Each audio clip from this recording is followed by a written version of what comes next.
My wife publicly humiliated me at a packed restaurant until a bold waitress defended me, exposed her cruelty, and pushed me to reclaim my worth forever.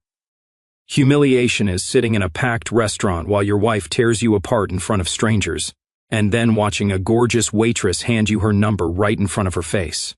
Let me back up. We were at Romano's, this upscale Italian place downtown. I'd just gotten a promotion at work, nothing huge, but enough to warrant celebrating. My wife suggested dinner out, which should have been my first red flag. She never suggests anything unless there's an angle. We're maybe 20 minutes into the meal when she starts. You know, I saw David at the grocery store today. He just bought his third rental property. She's cutting her chicken with more force than necessary. Meanwhile, you're celebrating a promotion that probably pays what he makes in passive income. I set down my fork. We agreed to celebrate tonight. Oh, I'm sorry. Am I not allowed to have conversations anymore? Her voice rises just enough that the couple at the next table glances over. She notices and gets louder. Is talking about success now forbidden in this house? The restaurant is one of those places where sound carries. Open ceiling, hardwood floors, the works. Every word bounces around like a pinball. The family 3 tables over is trying not to stare. The elderly couple by the window has completely stopped eating. You want to know what success looks like? She's pointing her knife at me now. Success is not settling for scraps and calling it a feast. Success is not being content with mediocrity just because it's comfortable. I lean forward. What exactly are you trying to say? I'm saying I married a man with ambition. And somewhere along the way he decided average was good enough. She takes a sip of wine like she's punctuating a point. Look around you. Really look at the men in this restaurant. I don't look around. I'm looking at her, this woman I've shared a bed with for 6 years, dissecting me like a biology project. That man over there. She gestures toward a guy in an expensive suit. That's what success looks like. That's what drive looks like. That's what I thought I was getting when I said yes to your proposal. The waitress approaches our table. Mid-20s, blonde, confident walk. The kind of woman who knows she's attractive, but doesn't need to prove it. Her name tag says she's working here, but everything else about her says she's going places. How are we doing over here? She asks, looking directly at me. Not my wife. My wife doesn't even acknowledge her. And don't get me started on how you dress. When's the last time you bought a suit that didn't come from a department store? The waitress is still standing there. She's heard everything. I can see it in her eyes, a mix of disbelief and something else. Anger, maybe. Actually, my wife continues, when's the last time you did anything that required real effort? Real sacrifice? Real... Excuse me. The waitress cuts her off, voice steady as a rock. She's looking at my wife now, and there's steel in her expression. Ma'am, you're disturbing other guests. My wife whips around. Excuse me? We're having a private conversation. Private? The waitress almost laughs. Lady, the kitchen staff can hear you complaining about your husband. Half the restaurant is uncomfortable. That's when something shifts. My wife realizes she's been performing for an audience, and the audience just called her out. Her face goes red, not from embarrassment, but from rage. How dare you interrupt our dinner? Do you have any idea who you're talking to? The waitress doesn't flinch, someone who doesn't know how good she has it. Dead silence. Even the kitchen seems to stop clattering. Then the waitress does something that changes everything. She reaches into her apron, pulls out a pen, writes something on her order pad, tears off the page, and places it directly in front of me. A man who treats his wife to dinner at a nice restaurant, celebrates his achievements, and sits quietly while being torn down in public. She looks straight at me. That's not a man who lacks ambition. That's a man with class. She turns back to my wife. Maybe you should figure out the difference. My wife is speechless, literally speechless. Her mouth opens and closes like a fish. The waitress looks at me one last time. Your meal's on the house tonight, both of you. She pauses. But honestly, you deserve better than this. She walks away, leaving every eye in the restaurant on our table. The note in front of me has her number and a message. Call me when you remember what you're worth. My wife finally finds her voice. Are you going to let her disrespect me like that? I fold the note and put it in my pocket. Then I look at my wife, really look at her, maybe for the first time in months. She didn't disrespect you, I say quietly. She just stopped pretending not to notice what you were doing to me. I stand up, walk to the front counter, and pay for our meal anyway. When I return, my wife is still sitting there, but something in her eyes has changed. She's realized that something in me has changed too. The drive home is silent, but for the first time in years, it's not the silence of defeat. It's the silence of a man who's finally heard enough. The explosion comes the moment we walk through the front door. What the hell was that? She slams her purse on the kitchen counter hard enough to make the fruit bowl jump. Did you see how that little waitress looked at me? Like I was some kind of monster. I hang up my jacket, taking my time. Maybe because you were acting like one. Acting like what? Her voice hits a pitch that could shatter windows. I was having a conversation with my husband about our future, about his lack of... You were humiliating me in front of strangers. I turn to face her. There's a difference. She laughs, but there's no humor in it. Oh, so now I'm the bad guy. Not the waitress who stuck her nose where it doesn't belong. Not the woman who handed her number to a married man. The waitress defended someone who was being attacked. I pull the note from my pocket and set it on the counter between us. Maybe you should ask yourself why a complete stranger felt the need to do that. She stares at the piece of paper like it's radioactive. You kept it. I kept it. You're not seriously thinking about calling her. I don't answer immediately. And that silence says everything. She can see the shift in my face, the moment her usual tactics stopped working. It's insane. She starts pacing around the kitchen island. One waitress makes a scene and suddenly you think you're some kind of victim. You think I'm the problem. When did I become someone you felt comfortable tearing apart in public? I ask. When did that become acceptable to you? I wasn't tearing you apart. I was motivating you. I was trying to push you to be better. By comparing me to other men. By announcing to a restaurant full of people that I'm not good enough for you. She stops pacing. That's not what I said. That's exactly what you said. I lean against the counter. You said you married a man with ambition and ended up with someone who settled for mediocrity. You said I dress poorly. You said I lack drive. You said all of this while pointing at other men as examples of what you really wanted. I didn't mean it like that. How did you mean it then? She opens her mouth, then closes it. For the first time in our marriage, she doesn't have a comeback ready. You know what the worst part is? I continue. This isn't the first time. Remember my birthday dinner last month? You spent the entire meal talking about how your friend's husband surprised her with a weekend in Napa. Remember the company picnic? You introduced me to your coworkers by apologizing for my shirt. Those were just... What? Just little ways to let me know I'm not measuring up. Just small reminders that you're doing me a favor by staying married to me. She crosses her arms. Now you're being dramatic. Am I? Because tonight a woman who'd never met me before recognized that I deserved better treatment than what I was getting from my own wife. That hits home. I can see it in her face the moment she realizes someone else saw what she was doing and called it what it was. So what now? Her voice drops to almost a whisper. You're going to call her? You're going to throw away 6 years of marriage because some waitress flirted with you? She didn't flirt with me. She showed me respect. There's a difference. Respect. She practically spits the word. She disrespected our marriage. She disrespected me. No, she didn't. She treated me like a human being worth defending. That's something you haven't done in months. My wife sits down hard in one of the kitchen chairs. For a moment she looks smaller, vulnerable. But I've seen this before. This is the part where she flips the script and makes herself the victim. I can't believe you're making me out to be some kind of villain. Her eyes start to water. I love you. Everything I do because I want us to have a better life. Tearing me down in public is not love, it's control. I wasn't trying to control you. Then what were you trying to do? Silence. She can't answer because we both know the truth. She was establishing dominance, making sure I knew my place, making sure everyone else knew it too. The waitress was out of line, she finally says, switching tactics. You can't honestly tell me what she did was appropriate. What she did was recognize a situation that was wrong and speak up about it. That takes courage.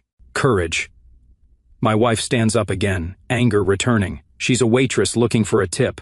She's looking to break up a marriage. Women like that. Women like what? Finish the sentence. She realizes she's about to say something she can't take back. Something that will prove my point better than any argument I could make. Forget it. She waves her hand dismissively. This whole conversation is ridiculous. You're acting like a child who got his feelings hurt. And you're acting like someone who can't admit when they're wrong. Wrong about what? About how you treat me. About what you think gives you the right to humiliate me whenever you feel like it. She stares at me for a long moment. So what happens now?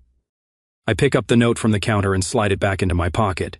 Now I decide whether I want to stay married to someone who thinks so little of me, or whether I want to find out what it feels like to be with someone who actually values me. I walk toward the stairs, leaving her standing in the kitchen. You wouldn't, she calls after me. I pause at the bottom of the staircase and look back at her. 6 months ago, you would have been right. But tonight, a stranger showed me more respect in 5 minutes than you've shown me in 5 months. That changes things. I go upstairs to the guest bedroom and close the door. 3 days pass before she tries to pretend nothing happened. I'm making coffee when she walks in, wearing the smile she uses when she wants something. The same smile that convinced me to let her redecorate the living room. The same one she wore when she talked me into that expensive handbag. Good morning, honey. She kisses my cheek like we're a sitcom couple. I was thinking we could go to that new brunch place this weekend. You know, the one with the outdoor seating. I pour my coffee and don't look at her. Maybe we could invite David and Lisa, she continues, that forced brightness still in her voice. It's been too long since we've done couple things. David, the guy with 3 rental properties. Her smile falters for half a second. You remember that? I remember everything from that night. She busies herself making her own coffee, but I can see the wheels turning. She knows I'm different, she just hasn't figured out how to handle it yet. Look, about the other night, she's using her reasonable voice now. I think we both said things we didn't mean. Maybe we should just put it behind us and move forward. I meant everything I said. Come on, don't be like this. Every couple has arguments. That's normal. What happened at Romano's wasn't an argument. It was you publicly humiliating me for sport. She sets her mug down harder than necessary. I wasn't trying to humiliate you. Then what were you trying to do? Same question I asked 3 nights ago. She still doesn't have an answer. I was frustrated about money, about our future, about feeling stuck. I took it out on you, and I'm sorry. The apology sounds rehearsed, like she practiced it in the mirror. Sorry for what, specifically? She blinks. For taking my frustration out on you. That's not what you're sorry for. That's just explaining why you did it. Her mask starts to slip. What do you want me to say? I want you to acknowledge what actually happened. I want you to admit that you tried to tear me down in front of strangers. I want you to recognize that you've been doing it for months. I haven't been... The company picnic, your birthday dinner, game night with the neighbors. Should I keep going? She crosses her arms.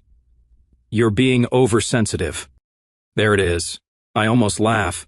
I call you out on your behavior, and suddenly I'm oversensitive. That's your go-to move, isn't it? Make me the problem. I'm not making you the problem. I'm trying to fix things. You're trying to go back to the way things were. That's different. She studies my face, looking for the man she married.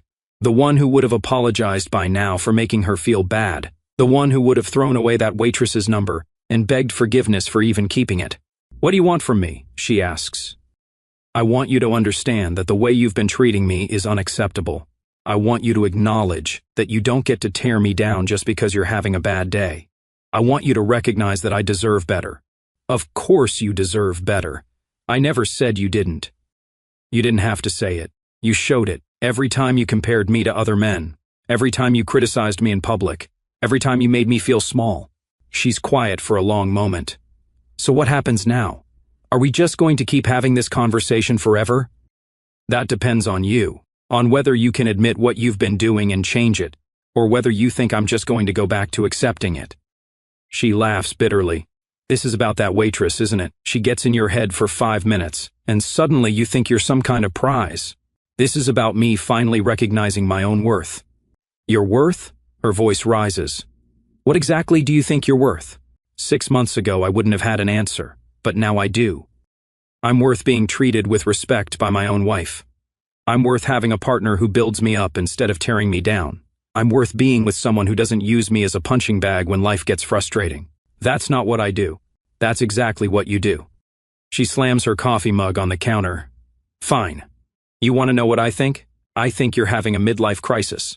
I think you're looking for excuses to throw away our marriage because some young waitress made you feel special for 30 seconds. I'm looking for reasons to save our marriage, but you keep giving me reasons to leave it.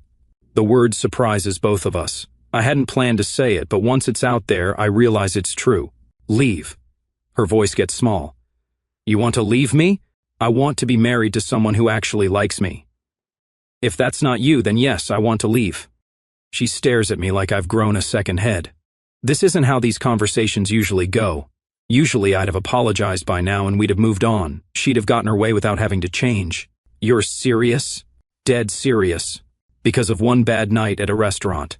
Because of 6 years of bad nights. The restaurant was just the first time someone else noticed.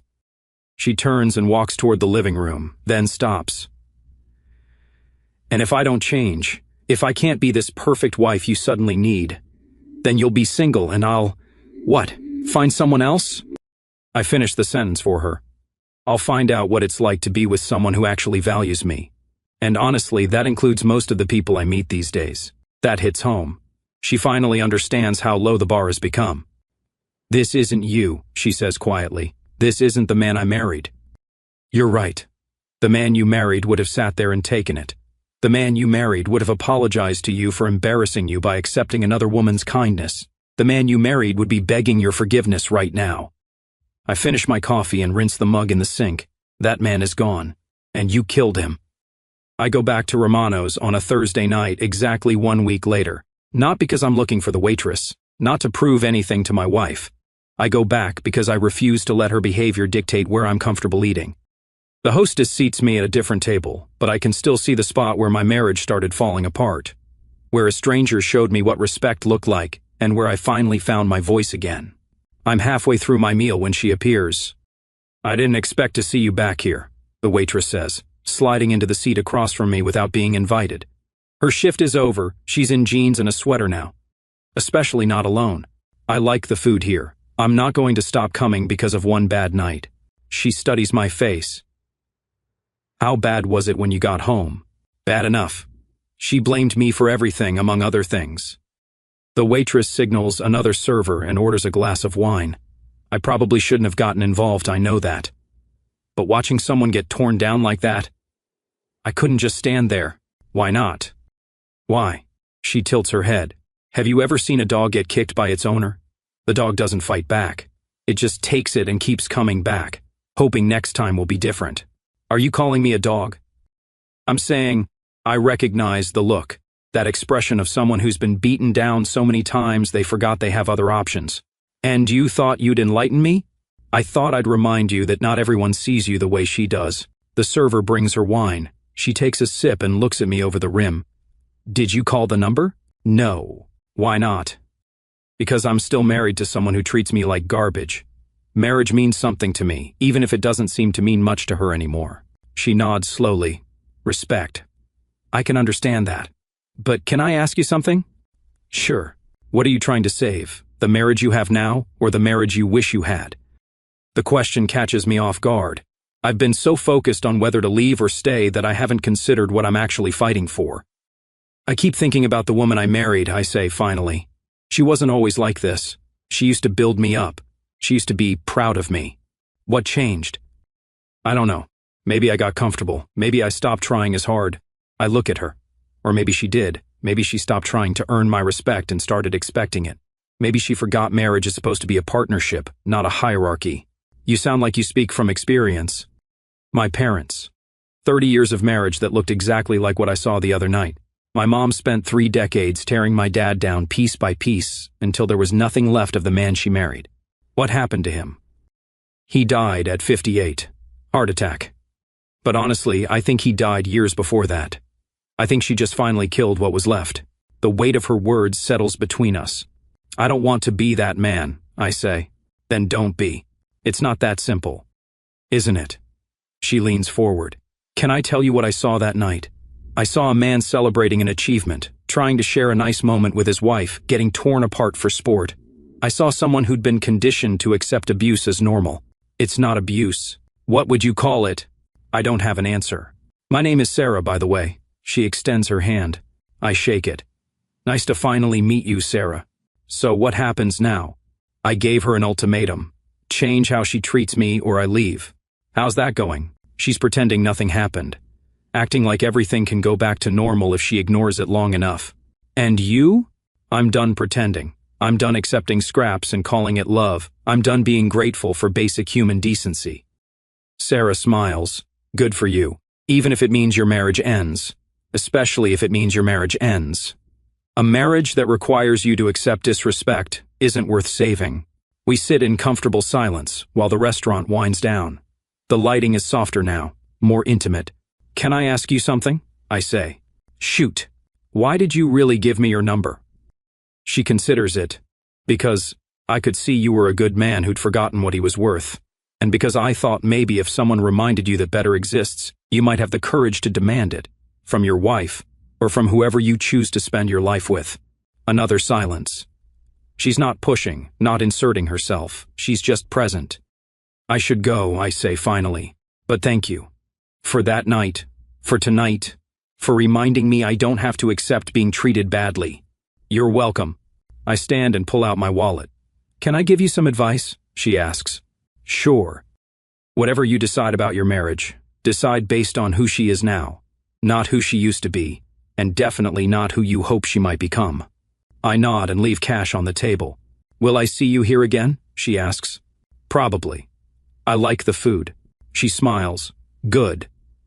A man should eat where he's comfortable. A man should go where he's valued. Walking to my car, I realize something has shifted again. Not because of Sarah specifically, but because of what she represents. Proof that there are people who will treat me with respect without me having to beg for it. People who see value in me that my own wife seems to have forgotten exists. The drive home feels different this time. I'm not dreading confrontation or planning apology. I'm just going home to a woman who needs to decide whether she wants to be married to me or married to the idea of controlling me. Either way, I'll be fine. For the first time in years, I actually believe that. She's waiting when I walk through the door, arms crossed, face like stone, standing in the hallway like a bouncer. We need to talk. About where you've been, about who you've been with. I hang up my jacket, taking my time. I was at dinner, at Romano's. It's not a question, I know. With her, with Sarah. Yes. Her face goes white, then red. Sarah. You even know her name now. I know her name. How long has this been going on? I turn to face her fully. How long has what been going on? Don't play dumb. How long have you been sneaking around with that waitress? I had dinner. She joined me for conversation. That's it. She's shaking now, fury radiating off her. You think I'm stupid. You think I don't know what's happening. You're having an affair. You're throwing away 6 years for some cheap little... Stop. My voice cuts through hers like a blade. Stop right there. Stop insulting a woman who's shown me more respect in 2 conversations than you've shown me in 2 years. That stops her cold. More respect? The accusation dies in her throat. She's trying to break up our marriage. Our marriage was already broken. She just helped me see it. Because of one bad night. Because of 100 bad nights. Because of 1,000 small moments where you made me feel worthless. Because you turned into someone I don't recognize. She laughs bitterly. I turned into someone? Look at yourself, sneaking around with other women, threatening to leave because she had one bad evening. I've become a man who knows what he's worth. And what I'm worth is more than being your emotional punching bag. Emotional punching bag? Her voice hits that dangerous pitch again. I've given you everything. I've supported your career, built a home. You've spent months tearing me down in public. You've compared me to other men like I'm a disappointment you tolerate. You've made me apologize for existing. That's not true. Prove it. Name one time in the last 6 months you complimented me. One time you built me up instead of tearing me down. Silence. You can't, can you? I don't have to prove anything to you. Yes, you do. If you want to stay married to me, you absolutely do. She stares like I've sprouted horns. Since when do you make demands? Since I realized I deserve better. Better than the woman who stood by you for 6 years. Better than the woman who married you when you were nobody. There it is.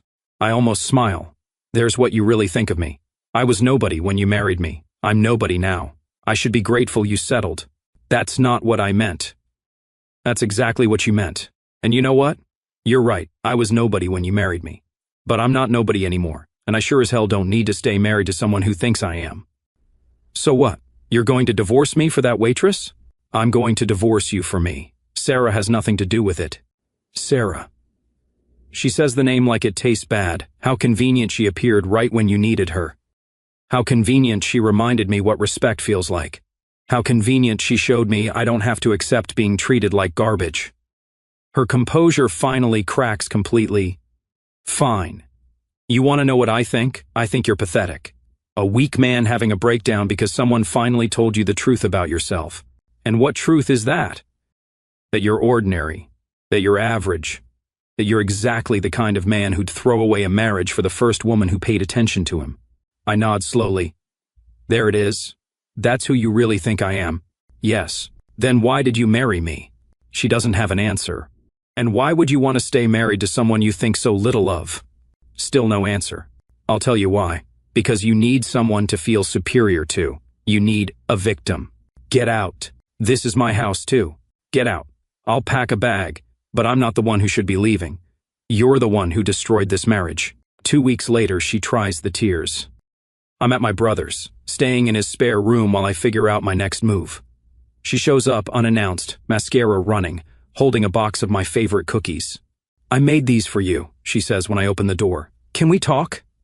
I step outside with her. I've been thinking about everything you said, about how I've been treating you. Maybe you're right. Maybe I have been too critical. I haven't been appreciating you enough. I've been awful to you and I'm sorry. She reaches for my hand. I don't pull away, but I don't respond either. I miss you. I miss us. I miss what we had. What did we have? We had love, a partnership, a future. We had you controlling me and me accepting it. The tears come harder. That's not fair. I made mistakes, but that doesn't erase everything good between us. What good? Name something good from the last year. Silence. You can't, can you? Because every memory of the last year involves you making me feel small. I can change. I want to change. Why now? Why not 6 months ago when I first told you your behavior was killing me? Because I didn't realize how serious you were. I didn't think you'd actually leave. So you only want to change because I called your bluff. No, because I love you. You love controlling me. There's a difference. She tries a different tactic. What about that waitress? Are you with her now? What does it matter? It matters because I need to know if I'm fighting for my marriage or if you've already moved on. You're fighting for the right to keep treating me badly without consequences. That ship has sailed. Her tears dry up fast. The mask slips. So that's it. You're just going to throw everything away. I'm walking away from someone who spent years convincing me I wasn't worth loving. I never said that. You didn't have to. You showed me every single day. She stands straighter. Fine. You want to play hardball? I'll play. Half of everything is mine. The house, the cars, the savings. Take it all. That throws her. What? Take everything. Keep the house, the cars, the money. I don't want any of it. You're being ridiculous. I'm being free. None of that stuff is worth staying in a marriage where I'm treated like a burden. You'll regret this. When you're living in a studio eating ramen, you'll remember what you had. What I had was a wife who made me feel worthless. I'd rather eat ramen alone than filet mignon with someone who hates me. I don't hate you. Then why did you spend so much energy trying to make me hate myself? She has no answer. I see Sarah sometimes, I continue. We have coffee, we talk. You know what's amazing? She never once makes me feel stupid for my opinions. She never compares me to other men. She never makes me apologize for taking up space. How nice for you. It is nice. It's what normal feels like. It's what respect feels like. So you are with her. I'm with myself. For the first time in years, I'm comfortable in my own skin. Whether that includes Sarah or someone else or no one at all, I'm done accepting less than I deserve. She stares at me. You've changed. Yes, I have. I don't like who you've become. I don't care. That hits harder than anything else I've said, the realization that her opinion no longer controls me. This conversation is over, I say. My lawyer will contact yours about the divorce papers. You already filed? She actually staggers back a step. Yesterday. You didn't even give me a chance to make things right. I gave you 6 years of chances. I'm done giving. I turn to go back inside. You'll never find anyone better than me, she calls after me. I pause at the door and look back one last time. I already have. I found myself. 3 months later, I'm at Romano's again. Different table, same great food. Sarah joins me after her shift, like she has most Thursday nights since I moved out. How was court today? She asks. Final. It's over. How do you feel? Free. She smiles and raises her wine glass. To new beginnings.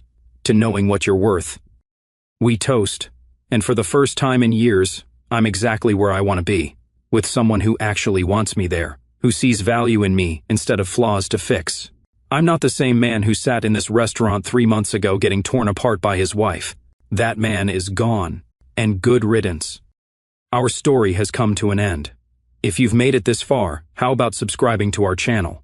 It helps us immensely. I've selected 2 other videos I'm sure you'll enjoy. Feel free to click them. I'll be waiting for you in the next story. See you soon.